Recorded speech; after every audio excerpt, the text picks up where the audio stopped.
It is the for the ages, a very public and very bitter feud between President Trump and Elon Musk. After that onslaught of posts so far today, neither has hurled a single insult for hours.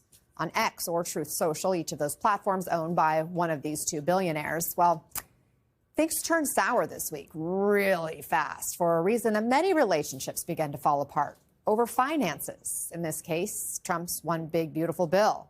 But the feud quickly escalated yesterday into a verbal boxing match, and it seems everyone except them saw it coming. It's not surprising at all that this is going the way it is. How fast it's going downhill, it is pretty impressive. I think it was doomed from the beginning. I think it was pretty predictable. I just keep thinking, like, I can't believe this is real life right now sometimes. It's kind of like seeing middle school kids fight. Two rich men with two big egos. They can't coexist for long. I think just with two very extreme, intense personalities, it was kind of an inevitable. The odds of actually guessing what's going to come next has never been as weird as now. Let's start with NBC News senior White House correspondent Kelly O'Donnell, the Dispatch senior writer and Bloomberg News opinion columnist David Drucker, and NBC News senior national politics reporter Jonathan Allen. Kelly, where do things stand right now this morning? Is this billionaire bond really over? Is Trump's red Tesla still parked outside there? Well, a lot of wisdom in the words of those citizens, voters that we just heard from. Where does it go? Well, I did check a little bit earlier, and there is still the red Tesla parked on what is known as West Executive, which is the street between the White House and the old executive office building. And so that has been there since the president purchased it after the sort of showroom experience when Musk had a number of his vehicles, Teslas. He's, of course, the owner of Tesla, earlier in the term, and it is still present. A senior administration official tells me the president's thinking of selling it. So we'll see where that heads.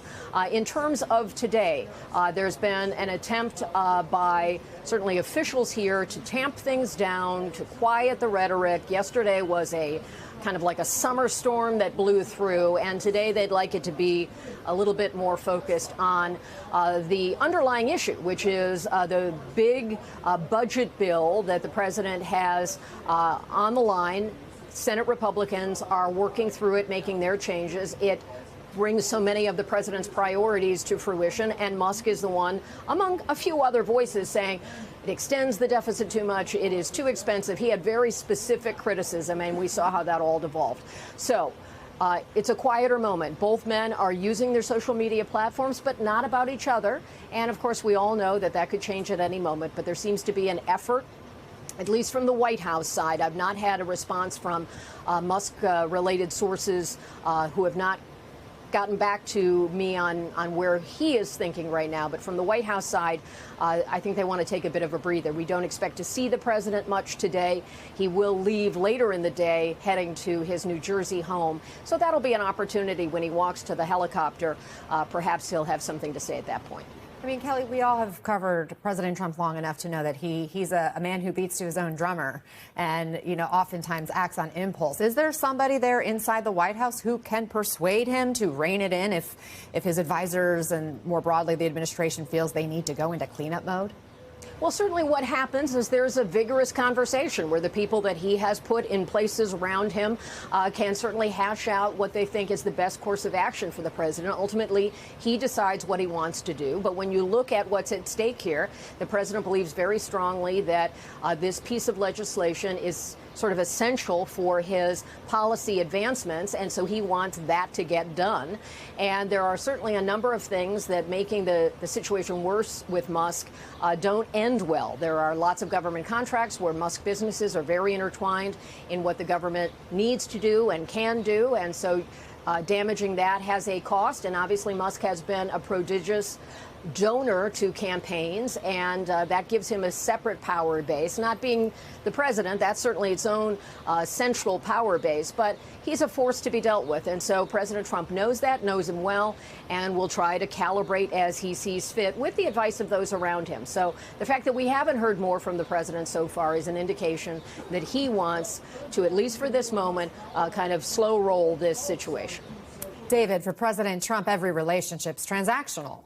Where do you see this one heading? I mean, who knows? But, we've seen this rodeo before. Trump brings people into his circle. Trump gets rid of people. Trump brings the same person back into his circle. It's entertaining, but it's really ultimately a sideshow. I think what is interesting about it is not President Trump, let's say, being through with Elon Musk, because again, we've seen that before. I think it's Musk's naivete when it comes to politics. If he thought that President Trump and Republicans in Congress were going to produce a reconciliation package or any legislative package that was going to materially take a whack at the federal debt, then he hasn't been paying attention. As involved as he was on the campaign trail in 2024, he apparently didn't listen to what Trump was saying on the trail. And Trump didn't campaign on debt reduction. He didn't campaign on doing the sorts of things, for instance, entitlement reform, possibly mixing in tax increases to deal with the debt. He campaigned on everything that is in this legislative package, the mix of tax cuts for the wealthy and the middle and lower classes, the border security components. It's all in there. So for him to all of a sudden discover that, wait a minute, these guys don't want to deal with the debt, he should have paid more attention before he wrote a check for $250 million. I mean, not that he's going to miss it, but Trump didn't do it. People have all sorts of opinions about Donald Trump, but he's been doing exactly what he said he was going to do. So it's not like he owes Musk an apology. Whether you like it or not, he's been doing what he said he was going to do.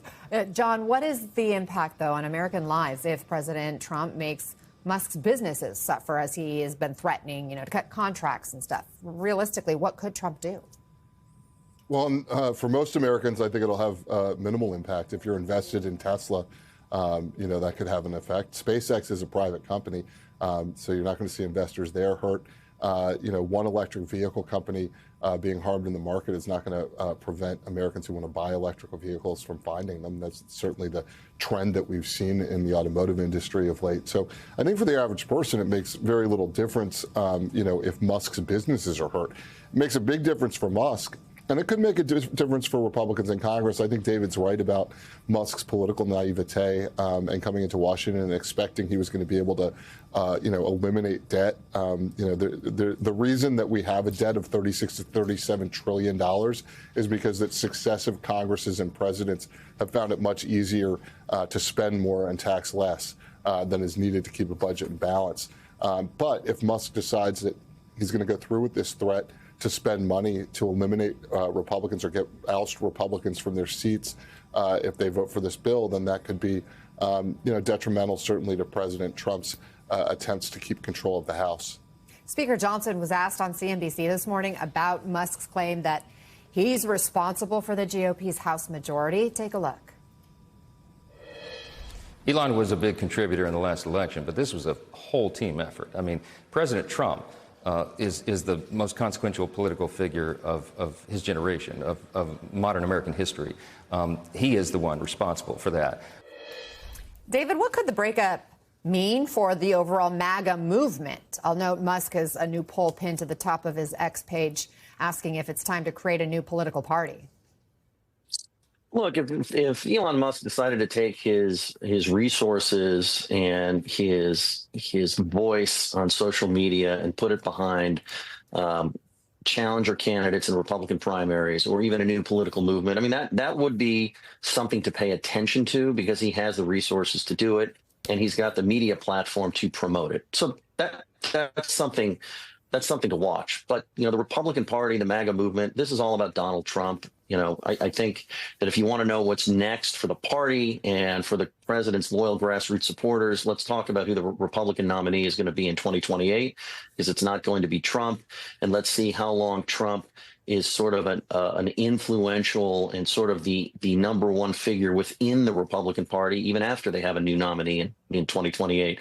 That's how you answer those questions. But Musk could be an interesting figure if he decides to create a counterbalance to the Republican Party.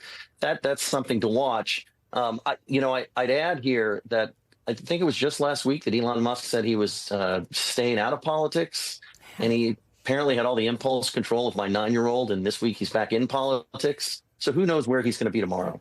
Good point. David Drucker, Kelly O'Donnell, and Jonathan Allen, thank you all so much.